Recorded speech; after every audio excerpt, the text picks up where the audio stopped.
Hello, everyone. We're so happy you're able to attend. This is a webinar featured by LAF Sign Language Solutions entitled 10 Tips for Educating Deaf and Hard of Hearing Students. This this video is going to be recorded. You all should have access to the chat feature. So if while listening in, some questions come to mind, please feel free to add it to the chat and we'll try to ask our presenters if they could fit it into the discussion.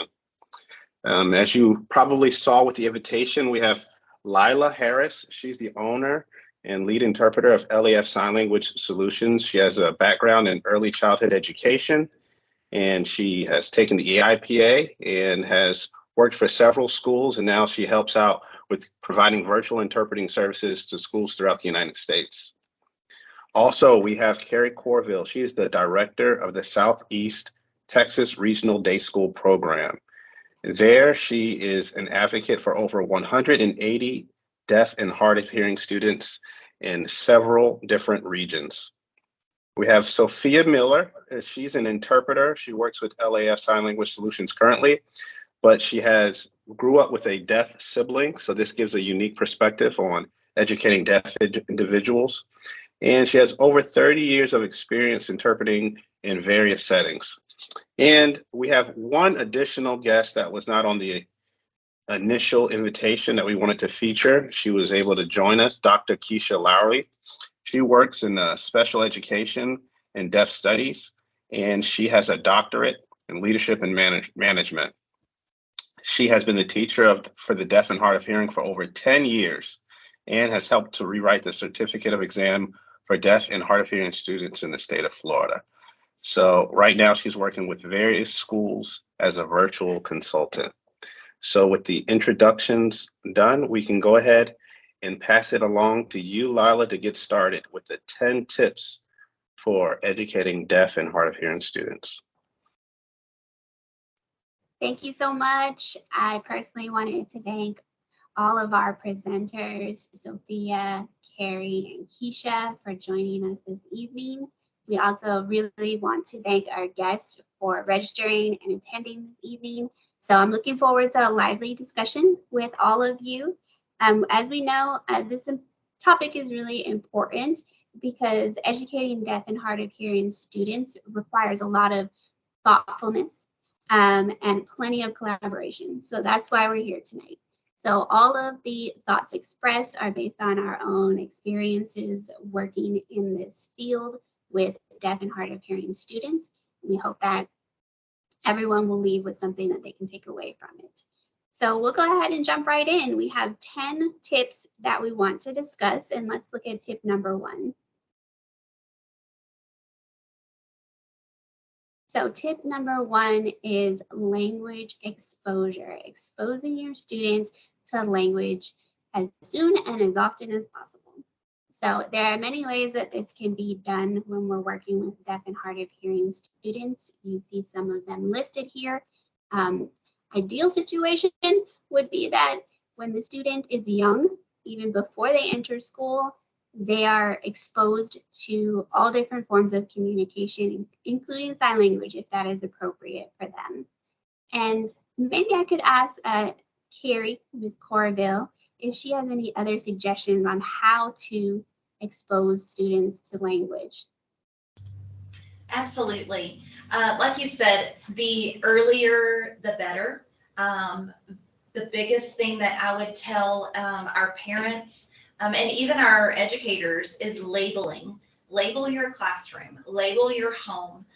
We want to expose them to not only the written word, but even if they're sign dependent or we're trying to work on signs, then print the sign and have the sign, because the more our students have that early intervention, the better it's going to be for them in the long run. Absolutely. And feel free to jump in at any point, Sophia and Keisha. One thing that came to my mind as well was that when students are learning language, that's when it is a very integral part of their life, of their education, to be exposed to language. And so deaf students acquire language the same way that students who can hear would, and that's through exposure. Go ahead, Dr. Lowery. And what I also tell parents, because when many times parents find out they have a child who has a hearing loss, they go through the whole process. And one thing and then they say, well, my child can't hear me, so I need to stop talking. I tell them to continue talking. I said they may not be able to completely hear what you're saying, but they'll start to learn to read body languages, which is a part of manual communication and oral communication. So I say, look at your child and go, broccoli, broccoli, you want the broccoli? Broccoli, yum. And give that so they can see, oh, that's a good thing. And it kind of helps along the way. Excellent suggestion. Sophia? And for me, as an interpreter, I focus on unfamiliar terms of words. I will sign them and fingerspell them. Sign them, fingerspell them, maybe several times until they finally get used to seeing just the sign or recognize it. But give them that exposure of seeing the letters and seeing the sign also, I think that helps build vocabulary for them. I wanted to also add, I think sometimes our parents can become intimidated. Like Dr. Lowery said, as long as you're trying, progress is going to be made. So that would be my encouragement to you, is continue to try. YouTube is our friend. Google is our friend. Be careful sometimes with signs. You do want to become friends with your deaf community, but also reading books. Like Dr. Lowery said, like Ms. Miller said, the language, whether we're fingerspell, if you don't know the sign, fingerspell it, voice it, sign it. But we want to not stop reading to them, or not have that mindset of, well, I don't know all the words in the book, so I can't read to them. Learn right along with them. Label the books. Just get picture books. Again, it's about exposing them to as much as possible, even if this is a learning time for you as well. And I also, also encourage many states, I know it's different names, but your baby first steps or your child find programs, find those early intervention programs. Many times, all you have to do is call up your school district and say, I have a baby who has a hearing loss. Who can I get in touch with? And many of those districts contract with those early programs, so you'll be able to get that support, and they'll get that early intervention support. And sometimes they will actually come into your home to help you set up things. So go ahead and reach out to those school districts, even though your child may only be a few months or even a few weeks old. Excellent advice. Thank you so much. Those are really good tips and suggestions, especially for parents. And so one thing that I wanted to just mention is that in the education field, let's say a student comes to your school and they haven't had that early intervention. There are a lot of situations where sometimes I hear that my student doesn't need an interpreter because they don't know sign language. Would anyone like to speak briefly to that situation or that scenario, and what might be the recommended course of action? I would love to, because we have had several of those. We actually are assessing a student right now who has come to us from Mexico, who is profoundly deaf, is kind of what we're thinking. We haven't gotten the official audiogram yet, but very limited, maybe 1 to 5 spoken words. He's in 4th grade. And no formal language, not Mexican Sign Language or American Sign Language. And if the child isn't exposed to it, then they're not going to get it. So my thing is, you still need, whether it's a certified interpreter or what we call a communication facilitator, there still needs to be a person who helps them to mend the gap for the language barrier. There needs to be somebody, bridge, there we go, that's where I was thinking, to try to bridge that gap, because there is a language barrier. So it doesn't, there's nowhere that says you have to have this much language in order to qualify for, an interpreter.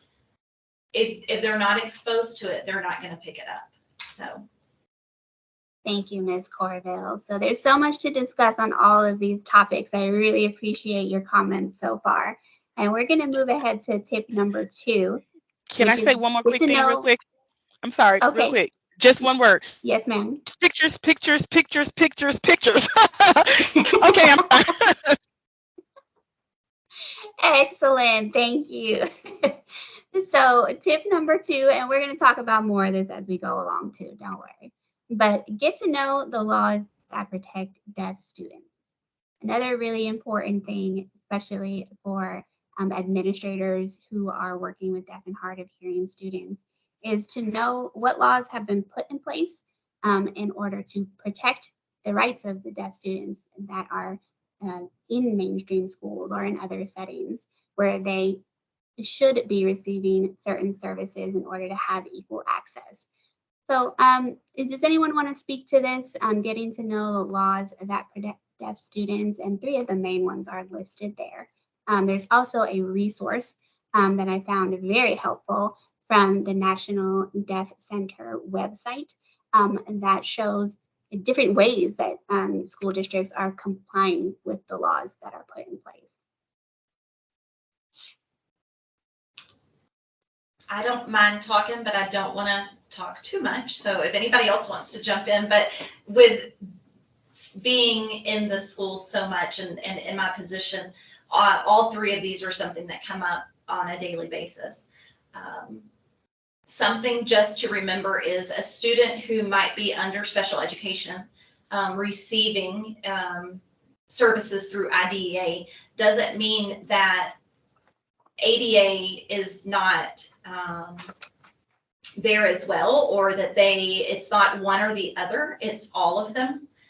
So sometimes services, for example, we had a high school student who wanted to give blood, and her interpreter needed to go with her because there's questions, and the person said, "Oh, I'm sorry, she can't go with you because that's HIPAA." Okay, so my teacher had to step in and try to explain, like, no, it's an access issue. She needs access to the spoken language through an interpreter. And we tried to explain it's very similar to a Spanish speaking interpreter. So it was an ADA issue that they were running into. And then Section 504 is very important too. Again, that's an accessibility thing, and we need to make sure that our students understand their rights as well. We need to empower them. Our parents need to be empowered. A lot of times our parents don't understand through ADA, the Americans with Disabilities Act, that they can call their doctor and say, my child relies on an interpreter. I need to have an interpreter at their doctor's visit.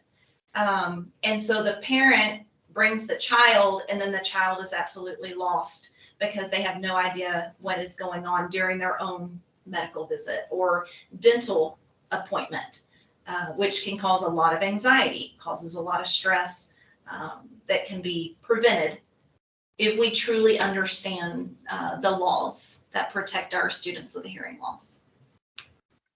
I agree, and I would just say that the experience you spoke about does point to the importance of everyone, despite what your role is, working with a deaf and hard of hearing student, even if you are a parent, even if you are the student yourself, having a good knowledge of these laws is really going to just help you know how to support that student, whether you're a teacher, a sign language interpreter. I know that as an interpreter, I had to do quite a bit of research myself to understand what these laws meant and how to put them into action and what the principles were and how it applied to my job as an interpreter. And so excellent advice. Dr. Lowery, did you have a comment before we moved on? Yes. Also, as you talk about this, as you learn and educate the parents, please don't forget to educate the student. Teach them their self-advocacy skills and their rights, because many times it gives a sense of empowerment for them to go to the school and say, wait, you are going to have to give me an interpreter at prom.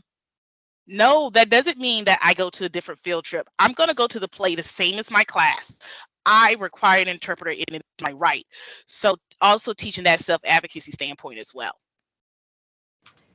I want to piggyback off that, Dr. Lowery. One thing we do in our program is I have a interpreter request form. So not only do my deaf and hard of hearing staff have to fill out that form when they are requesting interpreters for workshops or different things, my students have to. So any after school or before school or weekends or anything that they need an interpreter, we have them fill that out. And we, you know, every once in a while I'll get that email or I'll get that, you know, FaceTime of, oh my gosh, I forgot to fill it out or I didn't. But I really try to help them understand it really needs to be 48 hours. And those of you who are interpreters know, you know, you need that advance notice. So we work on filling out the form, making sure everything is complete so that when they do become adults, they understand, you know, I don't just show up at a doctor's appointment and my interpreter's there, because that's what students are used to. I show up to class and my interpreter's there. So they have to really be taught that has to be requested beforehand to give advance notice. And also, I'm about to say, can I piggyback one more thing and teaching them their rights, that they have the request, if it's sort of like a privacy matter, that they can even choose the gender of their interpreter. Because I've had students that didn't realize, oh, I really wanted a female because we're talking some personal stuff. I said, you have that right to say, can we stop the appointment until we can get me a female or male interpreter, whoever you're comfortable with. Teaching that right as well. I think when students learning self-advocacy is difficult for them, especially starting off young. So if they can start out with simple things like, there's a movie, can I have the closed caption on? Or my interpreter, can you stand there or sit there? So starting with small things, what seems to small to us, but to them that's an accomplishment, can teach them later to advocate for themselves and other things too. So even what we think is minor things, teaching them, tell your needs, express your needs and what you need to succeed in your education. And that's very beneficial. Excellent. I'm loving this discussion. I really appreciate everyone's input and advice. So we're going to move on to tip number 3 just for time's sake. And don't worry, if you have questions or you want more information about any of these topics, this information is going to be available to you after the webinar has ended, and we'll all be available for additional questions and to serve as a resource as well. So keep that in mind. So moving on to tip number 3, the tip is hire qualified professionals. Another really important one, because any professional that's working with a deaf and hard of hearing student is someone who has been trained in their role to do that. They are certified and screened through various different resources, testing and screening, and they participate in ongoing professional development. And that's just to name a few of the ways that these professionals continue to hone in on their profession and on their skill to play this specific role. There is a resource here that I thought would be very helpful to anyone watching this webinar. It is the Code of Professional Conduct for Educational Interpreters. The reason why that is a really important resource to be familiar with is because whether you've worked with an interpreter before or not, understanding that the interpreter that you work with follows a professional code of conduct, and that determines some of the decisions that they make when they are fulfilling their role in your classroom. And so having a knowledge of that will help you to both work together as a team and to make those services successful for the student. Any other thoughts on the importance of hiring qualified professionals? I'm not trying to get smacked by my lovely interpreter friends. I have so many, but I believe staying in my lane. I tell my interpreters I don't interpret because I have not been trained. So sometimes maybe you don't know all the nuances of being a teacher. So I tell them, I say, honestly, you do such a wonderful job at what you're doing. I cannot figure all this out at 5 different times, taking 5 different and putting it all on my hands. I said, so what I need you to do is, can you do that? And then I'm thinking about the theories, and because I'm responsible for the IEP and everything like that. I said we've had two separate different trainings because, and again, not boohooing on interpreters, because I've seen some wonderful interpreters and I've seen some wonderful interpreters who got training to be teachers, eventually become DHH teachers, but a lot of interpreters are getting a degree and then they're going into the teaching field, and then sometimes they're lost. And that's becoming very popular here in my state. And then the interpreters are lost and they don't understand, how to do things with the IEP. They don't know the rules and regulations. And also the tier MTS process, they're lost. And they're like, well, can I just do it? And it's like, no, there's a method. There's a procedure that we have to go through, collecting data. And then that blows their mind. And then they're sinking. And then sometimes the students start sinking. And it's the same thing I say about DHH teachers being interpreters. We learn sign, but that's not our main focus. The ethics and the goals of interpreting, that's not our main goal. Our goals is the theories and the concepts of minds and things like that. So I think it's good that there's two separate roles, and we kind of all need to respect our roles and realize that's why we were hired to be in those roles. Right. And just to bring it back to how educators and those professionals who are working with deaf and hard of hearing students can apply this is work with professionals. Just because you know a little bit of sign language doesn't mean that you are trained to be a professional who works with deaf and hard of hearing children. And so that's something that's really important, is to look for those certifications, look for those screenings. Kerri, go ahead. Well, I wanted, as we all know, if you are in the education field, we are in dire need, right, of teachers, of interpreters, of certified and highly qualified professionals. One thing that I really appreciate about Lillah and LAF Sign Language Solutions is they help me think outside the box. Like, we do have to get creative.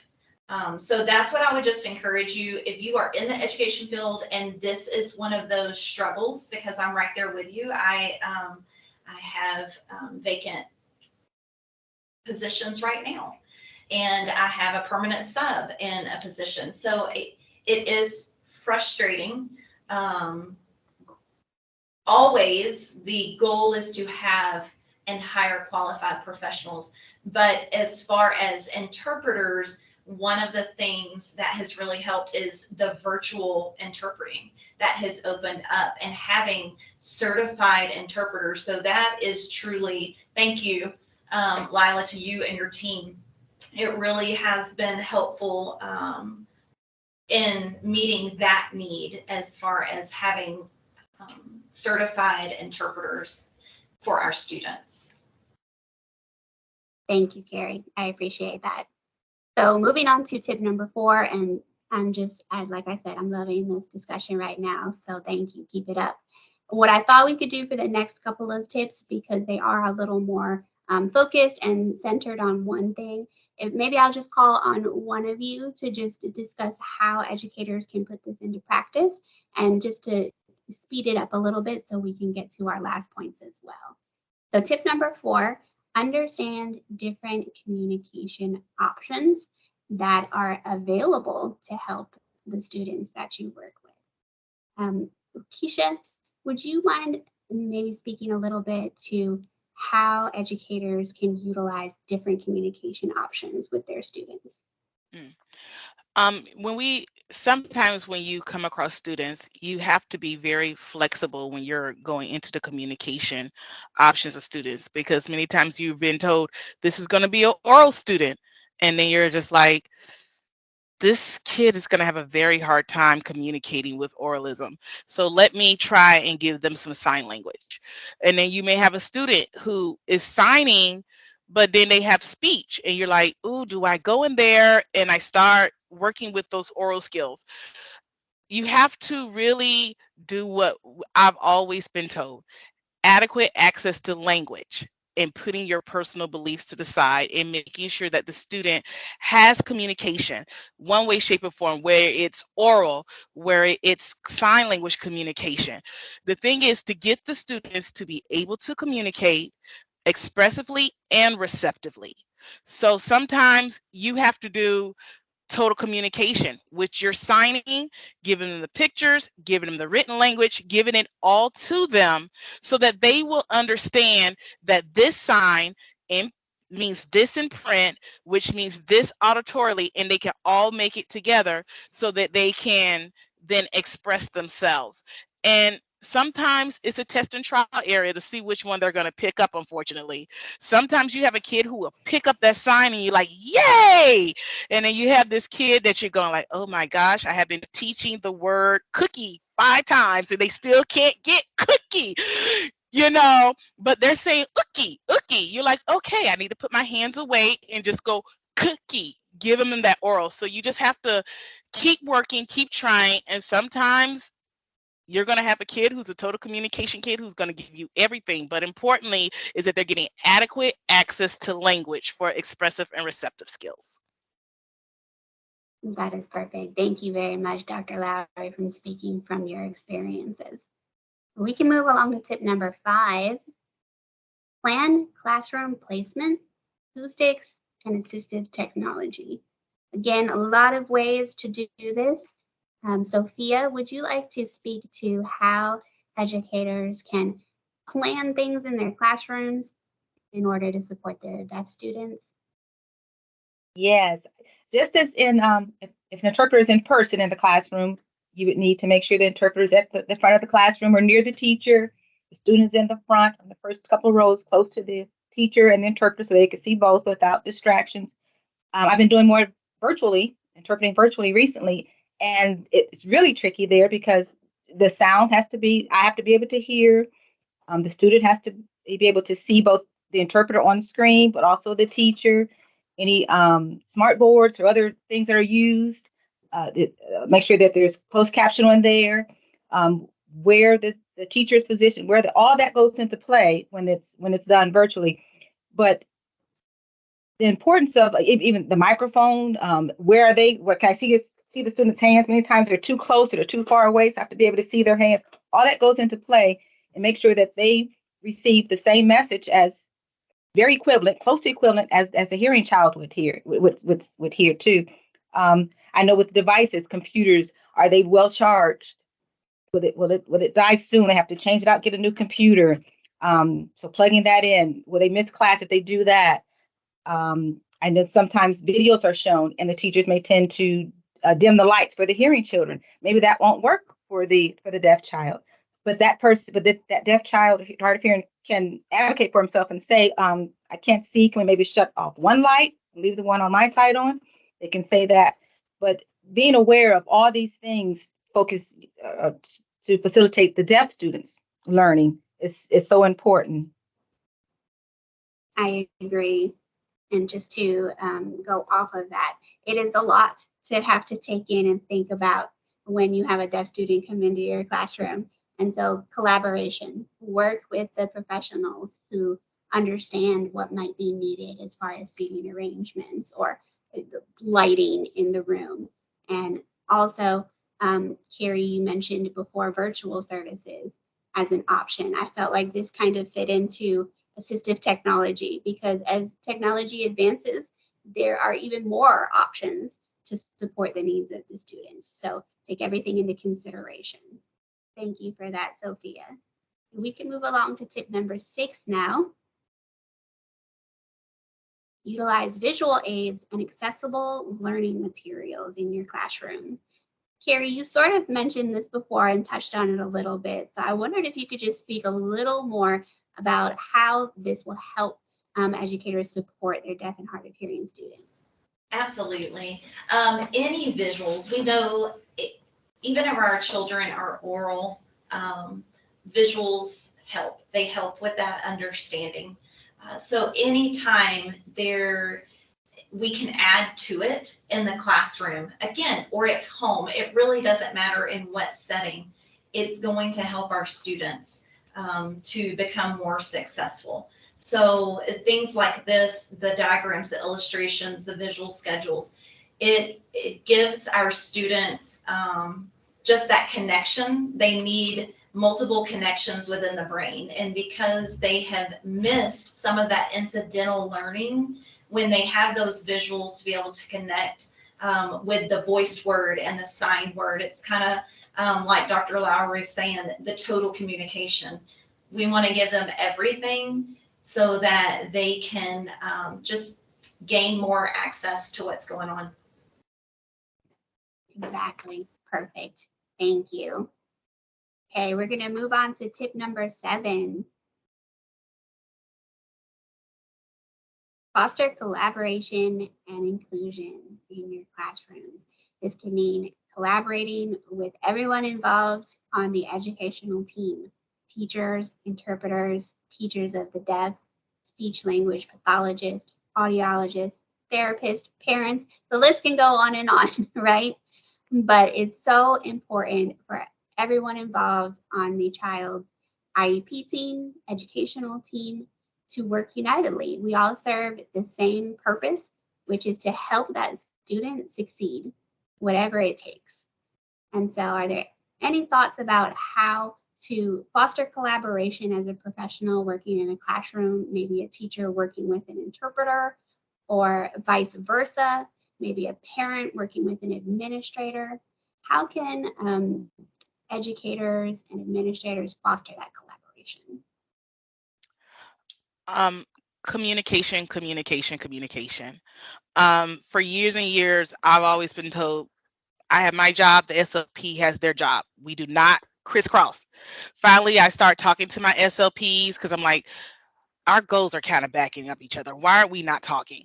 And then finally we sit down and we're like, oh gosh, we're not reinventing the wheel. This is so much easier. Even Asha was talking about how the SLPs need to collaborate more with the DHH teachers.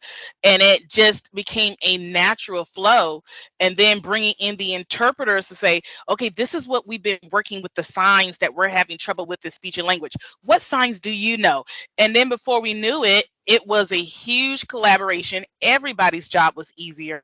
The students were benefiting because the SLP was backing up vocabulary and language that they were getting in the mainstream classes. The DHH teacher was reteaching the curriculum, and the interpreters were making sure that the science was consistent around everybody for every student. And everybody went, this is so nice. Well, this is the way it's supposed to be. It's so true. And we see the success when that happens. And that's the proof that collaboration and working unitedly is really very important. Well, very good. Thank you all so much for your invaluable input. I just wanted to remind our attendees briefly that if you have any questions that come to mind during our discussion, you're welcome to drop that in the chat, and we'd be happy to discuss it as time allows. So feel free to do that. Right now, we'll move on to tip number 8, and I'll speak briefly on tip number 8. Develop cultural awareness. And so learning about deaf culture, deaf history, deaf communities, values and norms, and even how your deaf students develop their identities is very important to being able to support them. And how can you do this? So if you're not involved personally with the deaf community, which would be the best way, I think, to kind of learn about the deaf community and their culture, something that has helped me in doing this is doing some research. There's so much information available online. Just doing a quick YouTube search in preparation for this webinar, I searched for deaf culture on YouTube.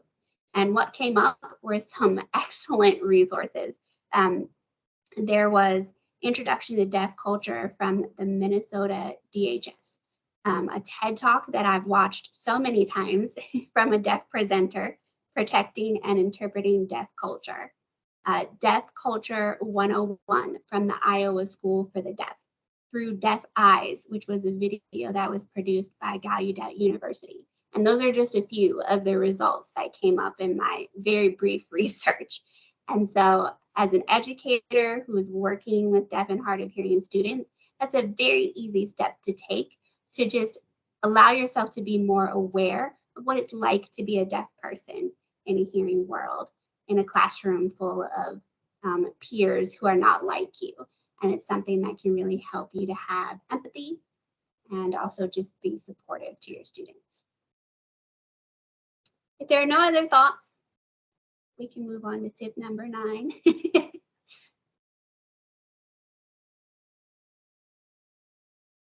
Include interpreters in IEP meetings and discussions. Another very important point, and we're specifically talking to interpreters for this one. And Sophia is a very experienced interpreter. I'd like to get your thoughts on why this is so important for the educational teams to do. So important. Just as we talked earlier about all the positions involved, audiologists, teachers, social workers, everyone involved, we're a team, all in support of the student's academic goal. Interpreters, we're a part of that team also, and our goal is to support the student's goal. Interpreters, we have a certain perspective on the student's classroom involvement that maybe teachers may not see, or some things may go amiss. But we can see those things and then add input in at the IEP meeting. It used to be at the time when we would only just interpret the meeting, not say anything, no input, just interpret. But I think it's important to attend the meeting as a team member and then have a separate interpreter so that we can add input on the child's development, or are they advocating for themselves?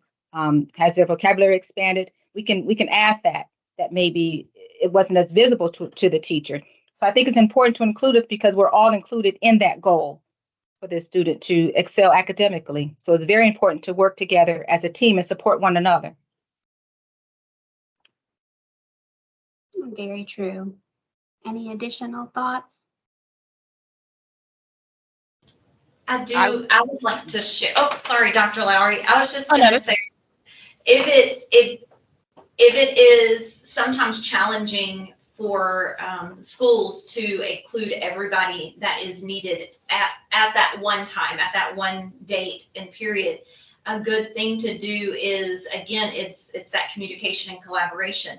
Getting with that interpreter before the IEP meeting, having them give their input, talking with them. Is there anything that we need to make sure that is being addressed in the ARD meeting? As far as, like you said, vocabulary, or what are they struggling with, or is it attention? Is there a different goal? Because we in the IEPs, we have interpreter goals because our students, interpreting is a related service. So our students have to learn how to use an interpreter. So just for those times when we can't have those interpreters present, getting creative and how that we still have you guys as a part of that IEP team meeting. And often what I do, I use an interpreter input form before the IEP meeting. I send it out to the interpreters and I say, please put this out, and ask the interpreter's name and all that good stuff. And it sees what it sees in class, because as a DHH teacher, especially if you're in a mainstream inclusion class and you're doing support facilitation, there's going to be 3 or 4 or 5 other kids and you're running around, and that interpreter could say, that student is struggling, just like Sophia said, and you could miss it. That interpreter is there and they can catch it and say, hey, that student did not get what was saying and went over their head. And that could be put into the input form and into the IEP for future goals. Excellent. Very, very practical suggestions. I really appreciate that. All right. Is everyone ready for our last tip of the night? Tip number 10, research state grants and funding opportunities. Another really big and important point, especially for administrators who are joining us tonight, is knowing what's available to you as far as resources in your state. Finding your state's Department of Education, special education website is as easy as a simple Google search online. And then talking to a grant specialist in your state is the easiest way to just gather information as quickly as possible about what funding there might be available to you to provide these services, because related services can be expensive and can be more than the cost of educating a typical student who doesn't receive related services. And so there is a resource linked here from our website, lafsls.com, how to get funding from your state for deaf and hard of hearing students. It's a video tutorial sort of that goes through how to do that search and how to find the information in your state. So you might find that very helpful. Any thoughts on why this is a really important step for administrators to take? Kerri, I'm sure you're really familiar with this topic. How has it helped you in your district? Absolutely. So in the state of Texas, we automatically receive, depending on what's called October snapshot, actually that's tomorrow, our student count. And so we already receive state deaf funds, and then we receive federal deaf funds for our babies. So for our children that are birthed all the way up to 3, and then for our school age children 3 to 21. But something that you can do if you're in Texas and are needing additional funding is there are all types of grants out there. Just research grants. Recently, our audiologist received a $3,500 grant, and she was able to purchase a portable audiometer. So now she can go to our schools because we serve a very large area. We have 29 school districts that participate in our shared service agreement. So she can now go to our students and perform audiologicals there and not take them out of school. Our ECI teacher has applied for several grants and received them. So now what she does is she is creating a in-home library using those grant funds for our families. So if you have teachers who are go-getters, just tell them to get on and Google grants, local grants and state grants, national grants. People want to give us money. Money is out there, just ask for it. Thank you for saying that, because it's so true. There in every state, I do not know of a single state that does not have resources available, but you have to know what is out there and you have to know how to apply for it. And sometimes it's as simple as filling out an application online and submitting it. So a little bit of research will do a lot of good. And I guess my closing point for that is just because your budget isn't maybe where you want it to be in your district doesn't mean that you shouldn't be providing these resources to your deaf and hard of hearing students. So find out what is available and make sure they're getting those services.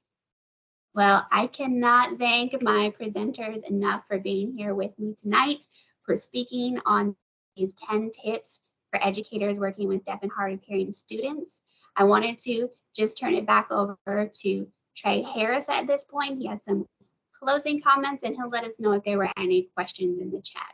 I do not see any Q&As from the chat, but for sure you see the contact information that's online to get in contact with LAF Sign Language Solutions. So if you have any additional questions that maybe would be better to handled privately, please let us know. We can try to get some feedback from our presenters and get an answer to you. Well, thank you so much. I think if that's it, we can close the meeting now. Thank you everyone for attending. Thank you so much. Have a good evening.